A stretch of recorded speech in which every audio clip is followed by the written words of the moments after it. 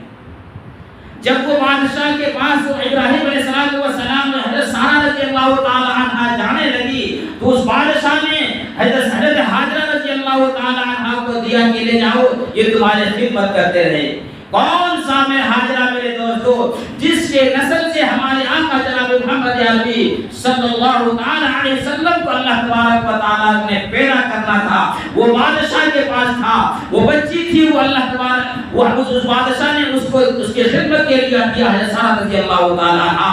اور جب یہ بڑی ہو گئی، یہ سارہ رضی اللہ تعالی حاجرہ رضی اللہ تعالی عنہ جب بڑی ہو گئی تو ابراہیم علیہ السلام سے ان کو نکاح کر دیا. میرے دوستو ہر طرح کے امتحانات آئے اور ابراہیم علیہ السلام نے اس کو کر گزر کر دکھایا. آج ہم سے اور آپ سے کیا ہو رہا ہے میرے دوستو؟ سوچو کیسے کیسے قربانی دی. انشاءاللہ زندگی رہی تو یہاں سے جب مصر سے پھر اللہ تبارک و تعالیٰ نے ابراہیم علیہ السلام کو حکم دیتا ہے کہ کیا کہ مکے کے اندر جاؤ. اگلے جمعہ میں یہاں سے میں بتاؤں میرے دوستو، میرے نوجوانوں، ابھی بھی اللہ تبارک و تعالیٰ کے سامنے جھک جاؤ. اللہ تبارک و تعالیٰ بڑا غفور رحیم ہے، اللہ ہر چیز کو معاف کر دیتا ہے.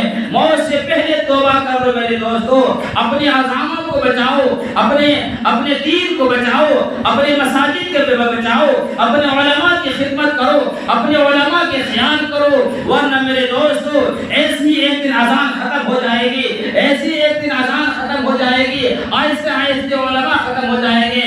خدا کی قسم ہمارے ماں باپ کے اوپر کوئی زیادہ پڑھانے والا نہیں ہوگا، ہمارے اور آپ کے ماں باپ کے اوپر کوئی قرآن پڑھنے والا نہیں ہوگا. آج بھی جو نہیں ہے میرے دوست غور کرو، ہمارے گھر کے اندر ہماری مائیں، ہماری بہن، ہماری بیٹیاں مرتی ہیں، ہم قرآن پڑھنے کے لیے کرایہ پر لاتے ہیں. ارے مسلمانوں کبھی غیرت کرو کہ کیا ہم مسلمان ہیں. اس لیے دوست اور بزرگوں اللہ تبارک و تعالیٰ سے دعا کیجیے اللہ تبارک و تعالیٰ ہمیں اور آپ کو کہنے سننے سے زیادہ عمل کی توفیق عطا فرمائے. وما توفیق الا باللہ، سنت ادا کرنے دونی.